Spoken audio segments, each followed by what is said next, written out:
안녕하세요.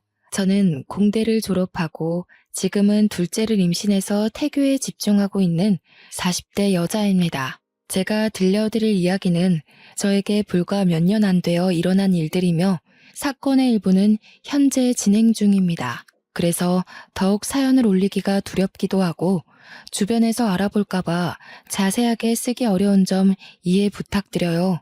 하지만 그냥 조용히 넘어가기엔 제 속이 문드러질 것 같고 혹여라도 이 사연을 보시고 마음에 짐이 있으신 분들은 시원하게 해결하시라고 용기 내봅니다. 지금부터 제 기가 막힌 이야기를 시작해 보겠습니다. 처음에 말씀드렸다시피 저는 공대를 졸업했습니다. 공대 특성상 남자 비율이 훨씬 높아서 저는 대학 다닐 때 참 인기가 많았었어요.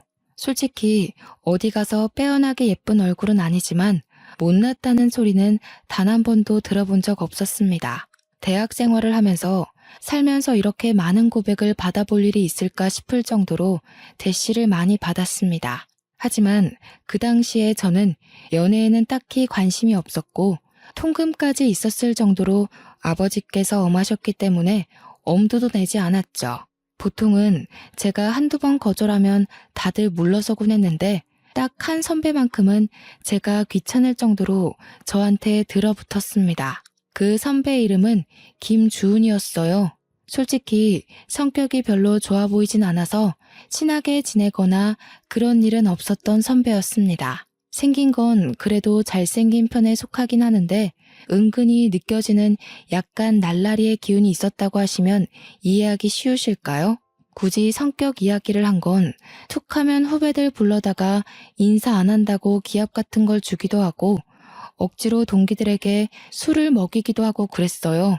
그래서 참 사람이 덜 됐구나 하고 생각했었는데 싸움도 꽤 잘하는지 다른 선배들도 주은 선배한테는 함부로 못하더라고요.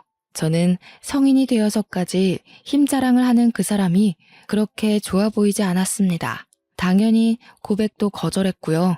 하지만 그럴수록 저한테 더 다가오려고 하더라고요. 공강인데도 굳이 저를 보려고 학교에 찾아와서 학식을 같이 먹자고 한다거나 아니면 저는 카페인을 마시면 밤에 잠을 못 자서 코코아도 입에 안 대는 사람인데 아메리카노를 불쑥 내민다거나 정말 제가 기함을 토했던 것은 제가 집에 갈 때 몰래 쫓아와서 저희 집 앞에서 서성이고 있는 걸 저희 아버지께서 보시고는 강도인 줄 알고 경찰에 신고를 했던 사건 때문이었어요. 경찰서에 가서 저한테 강도 아니라고 학교 선배라고 설명해달라고 빌고 저희 아버지는 학교 선배가 왜 집 앞에서 서성이냐고 스토커 아니냐고 소리 지르고 한동안 과에 소문이라도 날까 쪽팔렸는지 수업도 안 나오더라고요. 저는 결국 주은 선배에게 딱 잘라서 너무나도 불편하다고 이야기했고 저의 정색이 조금 멋쩍었는지 주은 선배도 제게 사과했고요. 제가 싫다고 몇 번이나 말했는데 선배가 자꾸 이런 식으로 행동하니까 소문도 이상하게 나고 따돌림도 당하고 왜 제 입장은 하나도 생각 안 해요? 선배가 그런 식으로 행동하니까 제가 더 선배를 싫어하는 거예요. 제가 죽었다 깨어나도 선배 같은 사람이랑은 사귈 생각 없고요. 선배랑 저랑은 아예 결이 다른 사람이라고요. 제 말에 충격이었는지 주은 선배는 기분 나쁘다는 표정을 지었고 뭐라고 더 말하려는데 저는 휙 돌아서 그 자리를 피했습니다. 그 뒤로 정말 마주칠 일 없게 수업을 잘 들었고 1학년을 마치고 종강 파티를 하게 되었어요. 솔직히 그 자리에 별로 가고 싶진 않았지만 선배들도 모두 빠지지 말고 참석하라고 몇 번이나 주의를 줬기에 어쩔 수 없이 갔습니다. 저는 평소에 술을 잘 먹지 않는 사람이에요. 아버지가 무섭기도 하고 술에 취해서 흐트러지는 모습을 남에게 보여주는 것도 매우 싫어하고요. 그래서 깔짝깔짝 마시는 척만 하고 있었는데 선배들이 집요하게 저를 물고 늘어지더라고요. 자리를 피하려고 잠시 화장실에 갔다 오니 잔이 가득 채워져 있었어요. 그러더니 주은 선배와 그 옆에 있던 무리들이 저한테 원샷을 하라고 강요하더라고요. 평소 같으면 주은 선배가 제 편을 들어줬던지라 마시지 않아도 되었지만 선배까지 합세해서 마시라고 다들 저만 바라보고 있으니 안 마실 수가 없었어요. 결국 벌컥벌컥 원샷을 했고 제가 그렇게 주량이 약한 사람도 아니고 평범하게 소주 반 병까지는 마실 수 있는데도 맥주 한 잔에 넉다운이 되어버렸습니다. 기억이 하나도 없어요. 정말 드문드문 나는 기억도 하나 없이 그대로 필름이 끊겼고 눈을 떠보니 처음 보는 이상한 무늬의 천장이 보였습니다. 속이 울렁울렁하고 토할 것 같아서 화장실에 가려고 이불을 걷었는데 적나라한 제 몸이 그대로 보였습니다. 거기다가 이불 너머로 보이는 남자의 팔에 저를 소리를 꽥 지르고 말았죠. 주은 선배였어요. 제가 꽥 지른 소리에 잠이 깼는지 저한테 벌레라도 봤냐고 하더라고요. 선배, 이게 어떻게 된 거예요? 왜 선배랑 제가 어딘지 모르는 방 안에 있어요? 여기 어디예요? 어디긴 어디야, 모텔이지. 어제 술 먹고 집에 못 가겠다고 나한테 여기 들어와서 쉬자며. 제가 그랬다고요? 기억이 하나도 안 나요. 선배가 절 어떻게 한 거 아니에요? 나를 왜 그런 이상한 범죄자로 몰아? 너 이러려고 나보고 모텔 가자고 한 거야? 와, 너 무섭네. 이런 식으로 한 건 했다 이거야 지금? 그게 다 무슨 소리예요? 네가 지금 나한테 덤터기 씌우잖아. 나는 네가 오자고 끌고 와서 온 거야. 마치 제가 선배를 끌고 왔다는 듯이 말하면서 기억이 안 난다는 저에게 발뺌하는 거냐고. 이런 식으로 합의금이라도 받으려고 하냐면서 소리를 고래고래 지르더라고요. 저는 정말 억울해 미칠 것 같았습니다. 어제 내가 고백했더니 좋다며, 사귀자며, 술 취해서 그런 거니? 술 깼더니 다 모르고 싶어서 지금 날 범죄자 취급하는 거야? 합의해야 한 거야. 저는 휴대폰을 챙겨서 제대로 씻지도 않고 바로 모텔을 뛰쳐나왔어요. 경찰서 앞에서 서성이다가 용기를 내서 들어갔고요. 경찰관에게 아무래도 밤새 안 좋은 일을 당한 것 같으니 검사를 받고 싶다고 했고 산부인과에 가서 진단서를 끊어오라고 하더라고요. 밤새 집에도 들어오지 않고 연락도 되지 않는 딸을 찾는 아버지께서 계속해서 전화를 걸어왔지만 그게 문제가 아니었기 때문에 병원으로 갔습니다. 하지만 아주 청천벽력 같은 소리를 들었어요. 제가 반항을 한 흔적이 어디에도 남아있지 않다는 거예요. 동행한 여성 경찰관님께서 증거 없이 기억도 없이 신고를 하게 되면 무고죄가 성립될 수 있으니 다시 한번 생각해 보라고 했습니다. 저는 망연자실한 상태로 집으로 돌아왔고 아주 호되게 혼이 났습니다. 그렇게 다음 학기를 기다리며 겨울방학을 보내고 있는데 정말 하늘도 무심하시지 생리가 끊긴 거예요. 저는 벌벌 떨면서 임신 테스트기를 했고 정확하게 두 줄이 뜨는 걸 보고 기절할 뻔했습니다. 저는 가족들에게 알리지 않고 주은 선배에게 먼저 연락을 했어요. 선배, 저 좀 만나요. 그래, 우리 만나서 오해를 좀 풀자. 저는 주은 선배를 동네 카페에서 기다렸고 30분이 지나서야 헐레벌떡 선배가 도착했습니다. 저의 얼굴이 어두워졌는지 무슨 일 있느냐고 물어보더라고요. 선배, 저 임신했어요. 하지만 이제 겨우 20살이고 아직 학교도 1년밖에 다니지 못했어요. 그러니까 애를 지워야 해요. 도와주세요. 그게 무슨 말도 안 되는 소리야. 내가 책임질게. 현실적으로 생각해요. 지금 우리 대학생이라고요. 그게 무슨 문제야. 나는 군대도 다녀왔고 이제 1년만 더 학교를 다니면 졸업이야. 너 출산할 때쯤엔 나도 취업을 할 수 있어. 그러니까 우리 결혼하자. 저는 이 사람을 믿고 결혼해야겠다는 생각이 전혀 들지 않았어요. 무조건 책임질 수 있다, 먹여 살리겠다, 호언장담하는 선배가 답답할 뿐이었죠.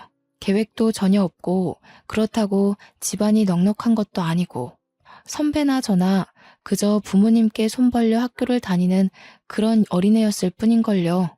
하지만 선배는 쇳불도 당김에 빼랬다면서 그 자리에서 바로 저희 집으로 갔어요. 당연히 오랜만에 외출한 딸이 남자를 하나 덜컥 데려왔으니 저희 집도 난리가 났죠. 거기다가 주은 선배가 아무런 준비도 안 됐는데 다짜고짜 제가 임신한 사실을 알렸어요. 제가 미경이 남자친구입니다. 미경이가 임신을 해서 저희 결혼하겠습니다. 20살밖에 안 된 딸이 임신을 했다니 그것도 밤이고 낮이고 하루 종일 해코지는 당하지 않을까 금이야 오기야 했던 딸이 임신이라니. 저희 어머니는 뒷목을 잡고 주저앉으셨고 아버지는 화가 나서 선배를 발로 찼어요. 선배는 그런 수모를 당하는 와중에도 꿋꿋하게 결혼을 해달라고 버티고 있었습니다. 이성을 찾은 부모님께서 한동안 말이 없으시다가 한숨만 푹푹 내쉬고 어머니는 눈물까지 흘리셨어요. 그런 모습을 보면서 저도 눈물이 쉴 새 없이 흘렀습니다. 하지만 이미 임신은 했고 남자는 결혼하겠다고 하는 마당에 저희 부모님께서 뭘 더 어쩔 수 있었겠어요? 저에게 후회하지 않겠느냐 물었고 저는 아무런 대답도 못했습니다. 솔직히 후회할 것 같았어요. 하지만 잉태한 새 생명을 지우자니 그것도 못하겠더라고요. 결국 저는 학교에 휴학계를 내고 결혼과 출산을 준비했습니다. 산부인과에 가니 임신 5주 차라고 하더라고요. 아이의 심장 소리는 2주 뒤에는 들을 수 있을 거라면서 작은 점이 찍힌 초음파를 보여주는데 또 눈물이 나더라고요. 제가 산부인과를 가든 어딜 가든 제 옆에 꼭 붙어서 저희 부모님께 계속 손에 물 한 방울 묻지 않게 잘해주겠다고 당당하게 말하는 선배가 그제서야 조금 든든해졌어요. 꼭 행복하게 해줄 거라면서 저를 보고 씩 웃는데 그 모습이 조금 멋져 보이긴 하더라고요. 아직 학생의 신분이고 더군다나 어린 나이에 혼전 임신해서 결혼한다는 사실이 조금 부끄러워서 결혼식은 따로 올리지 않았습니다. 혼인신고만 올리고서 선배가 살고 있던 원룸에서 신혼살림을 시작하게 되었어요. 원룸의 환경은 솔직히 좋지 않았고 당장 집을 구할 만큼의 돈은 융통할 수 없어서 어쩔 수 없이 들어가 살게 되었습니다. 선배의 본가는 경상도였어요. 그래서 학교 생활을 위해 서울에서 자취를 하고 있었던 거였죠. 제가 배가 점점 불러오고 아이가 태어나면 원룸에서 키울 수는 없었기 때문에 친정으로 들어가겠다고 말했습니다. 여기 방음도 안 되고 시설도 별로여서 아이를 키우기 힘들 것 같아요. 그러니까 친정집에 들어가서 출산 준비를 하면 좋을 것 같아요. 그게 무슨 소리야? 너 내가 3대 독자인 건 알고 있지? 친정 들어가서 출산 준비한다고 하면 우리 엄마 뒤로 넘어간다. 그러지 말고 나는 여기서 졸업할 때까지만 공부 마치고 돌아갈 테니까 너는 우리 본가에 가 있어. 친정이 코앞인데 굳이 경상도에 있는 시댁에 들어가라고요? 너는 이제 출가 외인이잖아. 거기다가 3대 독자의 씨를 품었는데 당연한 거 아니야?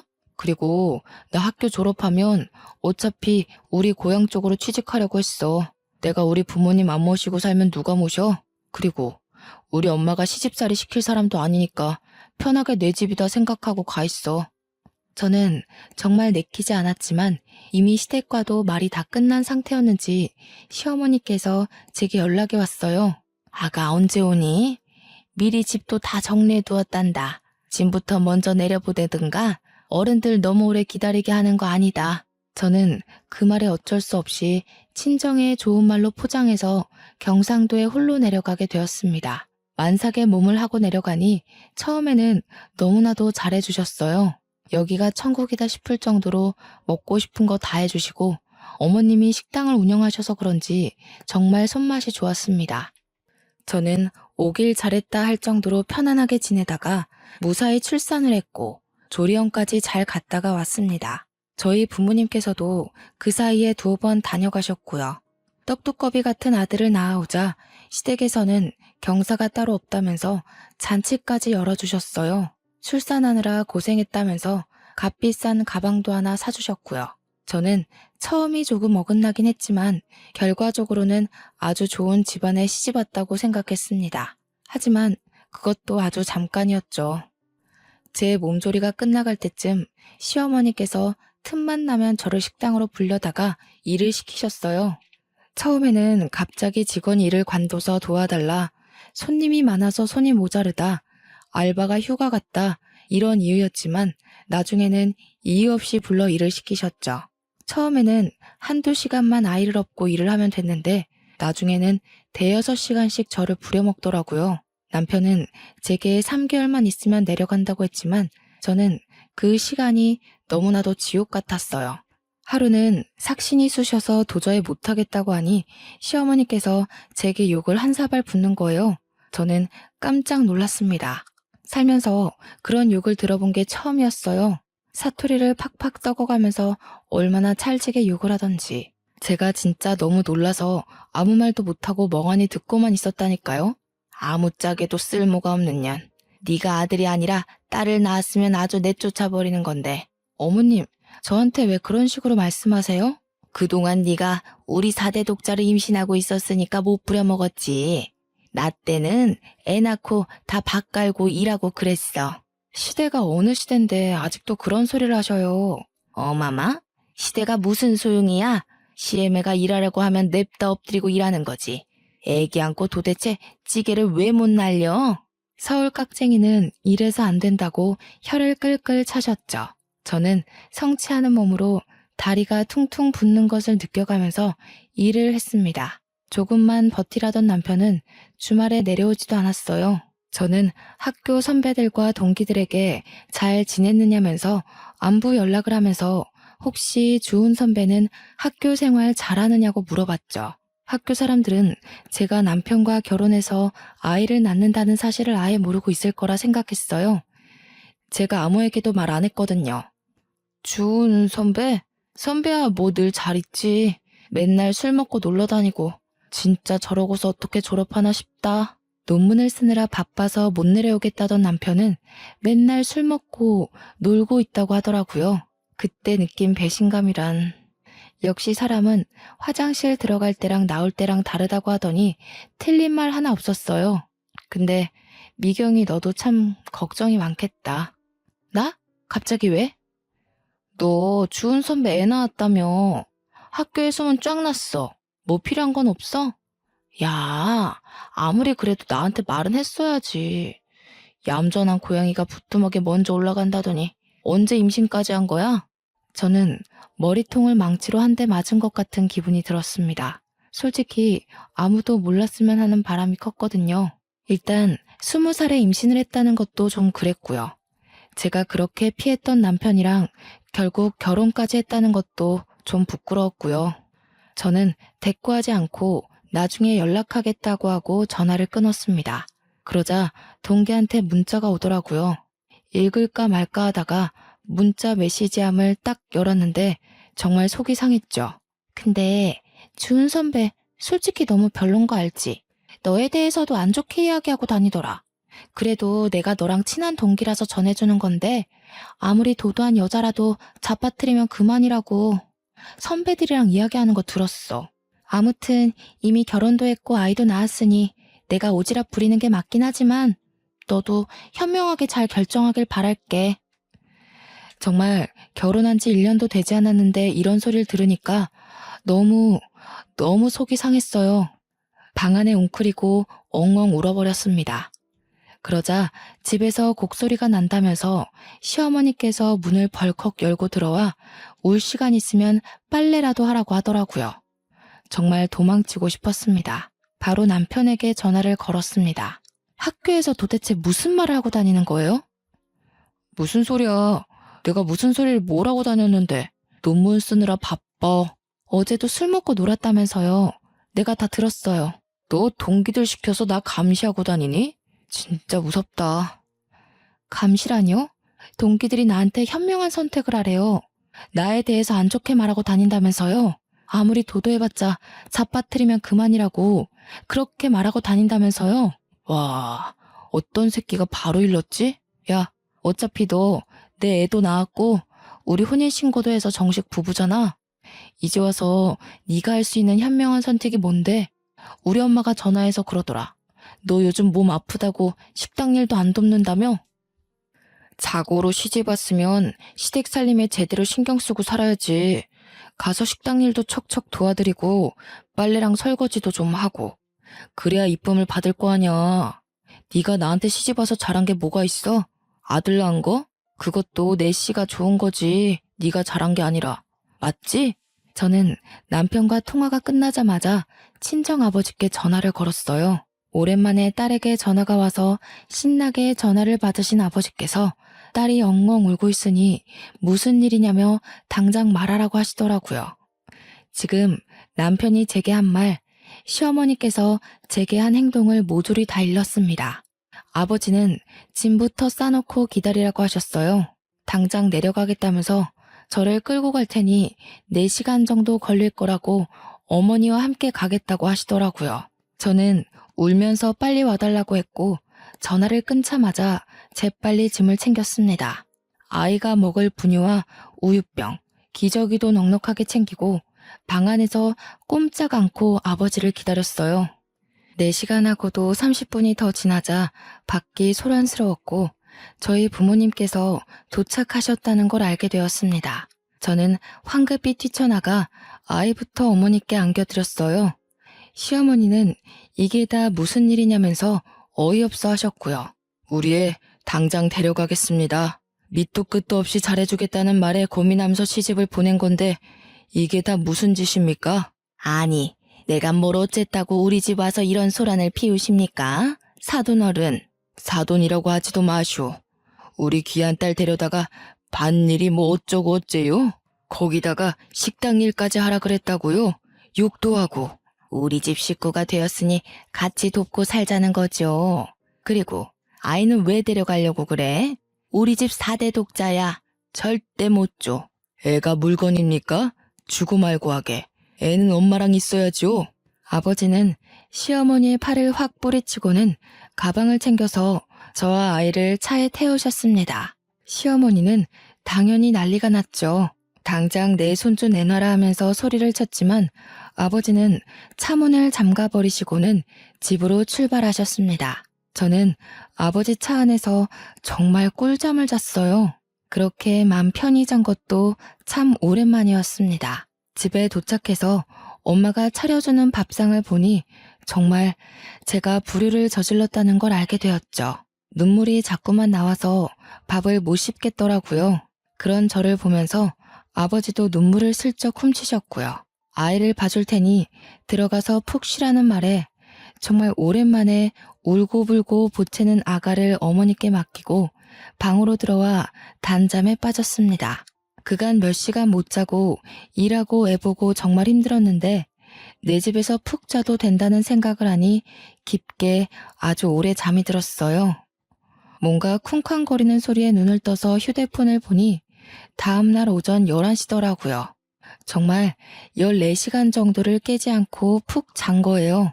그래서인지 몸도 상쾌하고 좋았습니다. 휴대폰에 찍힌 남편의 부재중 통화 40통을 보기 전까지요.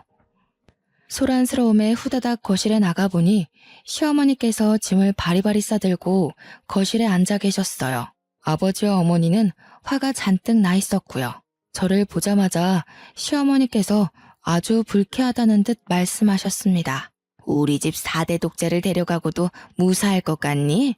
나도 여기서 좀 지내겠다. 식당도 문 닫고 왔으니 아주 시간 많아. 당장 내 손주 안 내놓을 거면 나도 너네 친정에서 너희 엄마 밥 먹으면서 편하게 좀 쉬자. 이게 무슨 몰상식한 짓이에요? 내가 가방끈이 좀 짧아요. 배운 게 없어. 어릴 때부터 식당 일 하느라 못 배웠거든. 그러니까 내 손주 내놓으시던가 아니면 나도 여기서 살 거니까 그런 줄 아쇼. 저는 정말 애를 줘버리고 싶었지만 저 똘망똘망한 눈으로 우리 어머니의 품속에 폭 안긴 아가를 보면 차마 그럴 수 없었습니다. 저는 어쩔 수 없이 남편에게 전화를 걸었어요.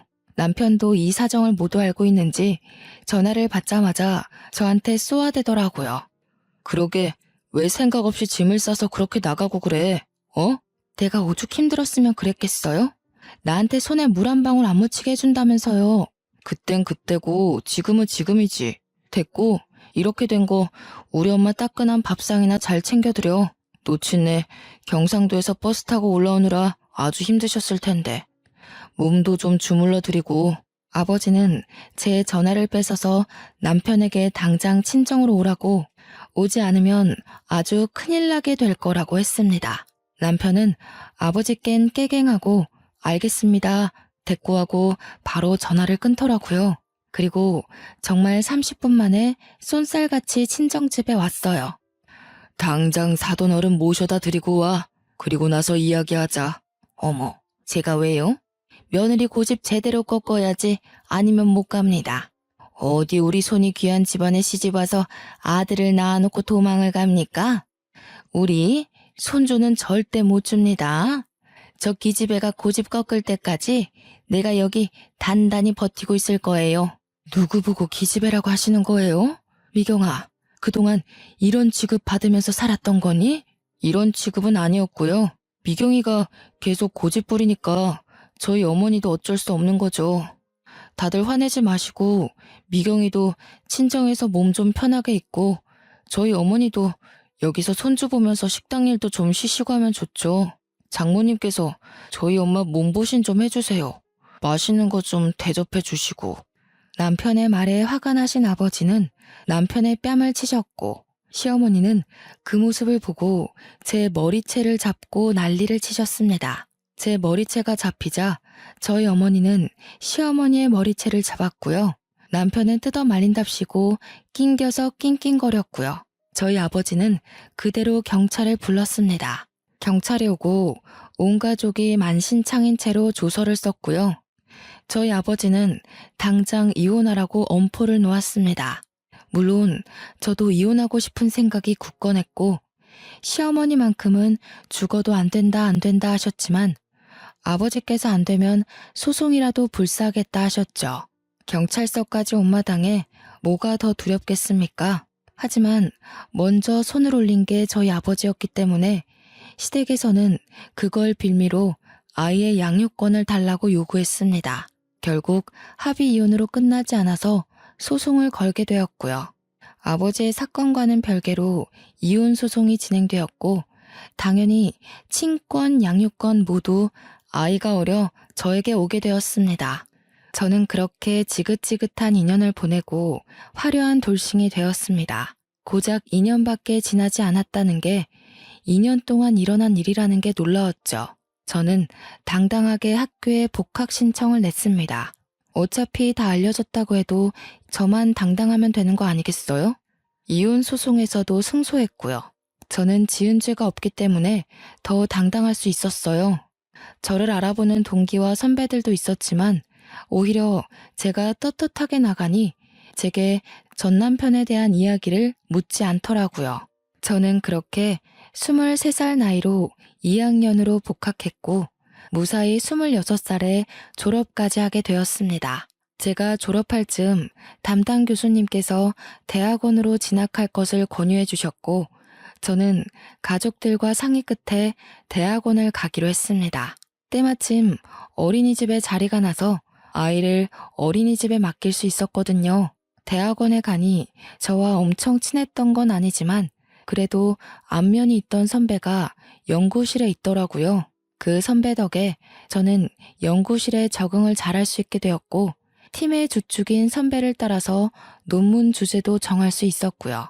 그렇게 1년, 2년 시간이 지나고 선배가 논문을 완성하면 이제 연구실도 떠나게 되어 다 같이 송별회라도 해야 하는 것 아니냐고 이야기를 나누고 있는데 선배가 대뜸 저에게 그러지 말고 연애를 하자고 하더라고요. 저는 그래 어차피 연애뿐인데 뭐 어떤가 싶어서 선배와 사귀기로 했어요. 사귀는 동안 참 선배가 괜찮은 사람이라는 걸 느꼈습니다. 아이 때문에 급하게 제가 약속을 깨버리는 날에도 화를 낸 적 없고 아이가 아파 응급실에 가야 할 때도 발벗고 나서주곤 했어요. 아이에게 아빠가 필요한 순간에 선배가 그 자리를 채워주었습니다. 그렇게 연애를 계속 해오면서 저도 모르게 선배에게 참 많이 의지했던 것 같아요. 헤어지는 게 무섭고 두려워지더라고요. 그러던 어느 날 선배의 연구 결과를 인정받아 대기업에 취업이 확정되고 선배네 부모님께서 대뜸 저를 보고 싶다고 했다고 하시더라고요. 연애만 하자더니 나이도 이제 30 중반을 넘겼으니까 집에서 궁금하신가 봐. 저 또한 30을 넘긴 나이였고 저희 집에서도 은근히 남자 없느냐고 물어보던 와중이라 믿져야 본전이다 싶어서 만나보겠다고 했습니다. 솔직히 긴장 안 했다면 거짓말이죠. 과일 바구니까지 사서 투피스 쫙 빼입고 선배네 집을 방문했어요. 아니, 왜 이제 왔어? 너무 잘 왔어. 어떤 사람인지 궁금했는데 딱 내가 예상한 대로야. 안녕하세요. 이미경이라고 합니다. 얘기 많이 들었어요. 일단 밥 먹읍시다. 정성스럽게 차려진 밥을 먹고 제가 사온 과일을 다 같이 나눠 먹고 있는데 아주 고민하시더니 선배네 부모님께서 제게 넌지시 물어보셨어요. 아기가 벌써 초등학생이라고 들었는데 아무래도 아이가 더 크기 전에 재혼을 해야 아이랑 사이도 틀어지지 않고 더 돈독해지지 않을까? 우리들이 그렇게 꽉 막힌 사람들은 아니라서. 연구원 부부가 얼마나 멋있어. 신혼집도 서울에다가 해줄 수 있고. 그쵸 여보? 아유 말 맞다나. 결혼만 한다고 하면 내가 가진 저 강남 아파트 명의 바로 돌려줄 수 있지. 명의도 내가 통 크게 반반 해줄 수 있어요. 다음에는 아이도 한번 데려오면 좋겠는데 내가 할아버지 되는 거 아니야? 저는 너무나도 당황스러웠습니다. 분명 선배는 결혼 생각 없는 것 같았는데 저는 의문이 가득한 눈으로 선배를 보니 모른 척하며 제 손을 꽉 잡더라고요. 전 남편처럼 말로만 잘하겠다, 호강시켜주겠다 하는 것보다 더 마음으로 느껴지는 든든함이 있었어요. 저는 그렇게 다시 한번 결혼을 하게 되었습니다. 이번에는 드레스도 제대로 입어보자면서 결혼식 준비를 단단히 했고 웨딩 촬영도 아주 이쁘게 찍었고요. 소식을 들은 전 남편이 결혼식에 깽판 치러 오겠다면서 동기들에게 고래고래 선포를 했다고 하더라고요. 저는 솔직히 너무나도 겁이 났지만 대형 로펌을 운영하고 계신 시부모님께서는 걱정 말라고 변호사 부부의 무서움을 보여주겠다고 싱글벙글이시더라고요. 그렇게 결혼식 당일이 되었고 전 남편의 흔적은 찾아볼 수도 없었습니다. 선배와 저는 신혼여행을 가고 나서야 진짜로 전 남편이 결혼식장에 왔었다는 이야기를 들었어요. 동기가 전해주더라고요. 아니, 나는 진짜 그런 뻔뻔한 인간 처음 봤다. 그 인간 학점 말아먹고 결국 취직 안 돼서 아직도 백수로 산다고 하던데? 거기다가 결혼식 와서는 깽판을 논내만에 하더니 갑자기 저승사자라도 본 듯 헐레벌떡 도망치더라? 어이가 없었어. 아무튼 결혼 축하해. 저는 신혼여행을 다녀와서 남편과 아이와 함께 셋이 깨볶는 신혼을 보냈어요. 혹여라도 둘만의 시간이 필요할까 시부모님께서는 저희 아이를 데리고 놀러도 다녀오시고 로펌에 초대해서 구경도 시켜주시고 정말 너무 감사하게 아낌없이 사랑을 주셨습니다. 하루는 급하게 시아버지께서 서류가 필요하다고 로펌에 좀 가져다 달라고 하셨어요. 너무 미안해하면서 말씀하시길래 괜찮다고 서류를 확인하고 바로 로펌으로 달려갔습니다. 아버님의 사무실 문을 딱 여는데 웬 모자가 무릎을 꿇고 빌고 있더라고요.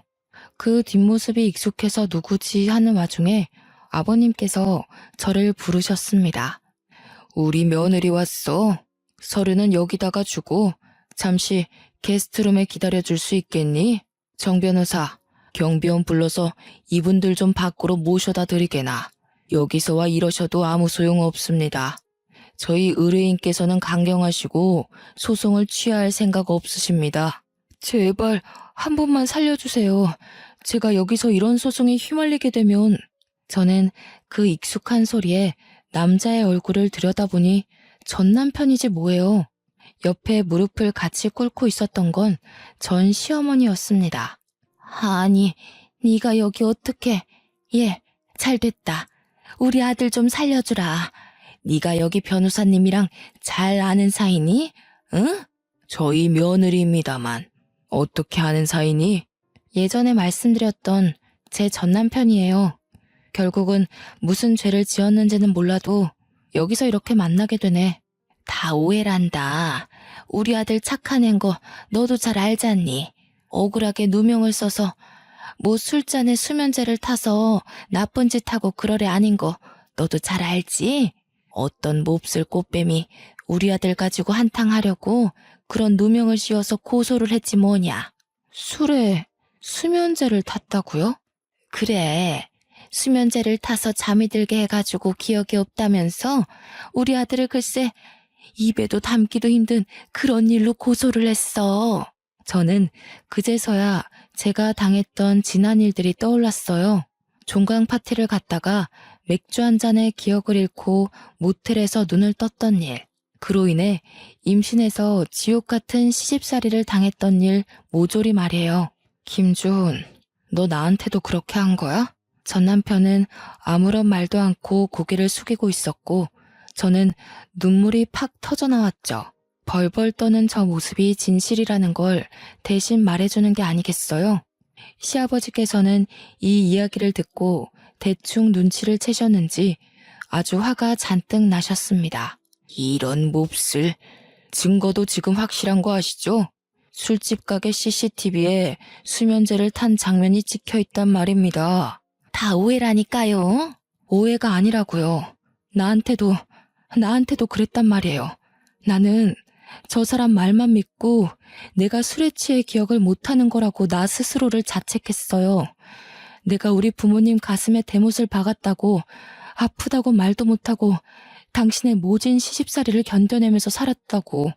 아니 얘가 이제 와서 왜 다 우리 아들 탓이야? 당신 아들 탓을 한다고?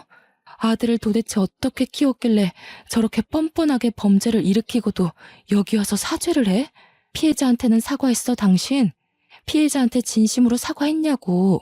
나한테도 가스라이팅 해놓고 그랬을 리 없지. 너는 아주 콩밥 제대로 먹어봐.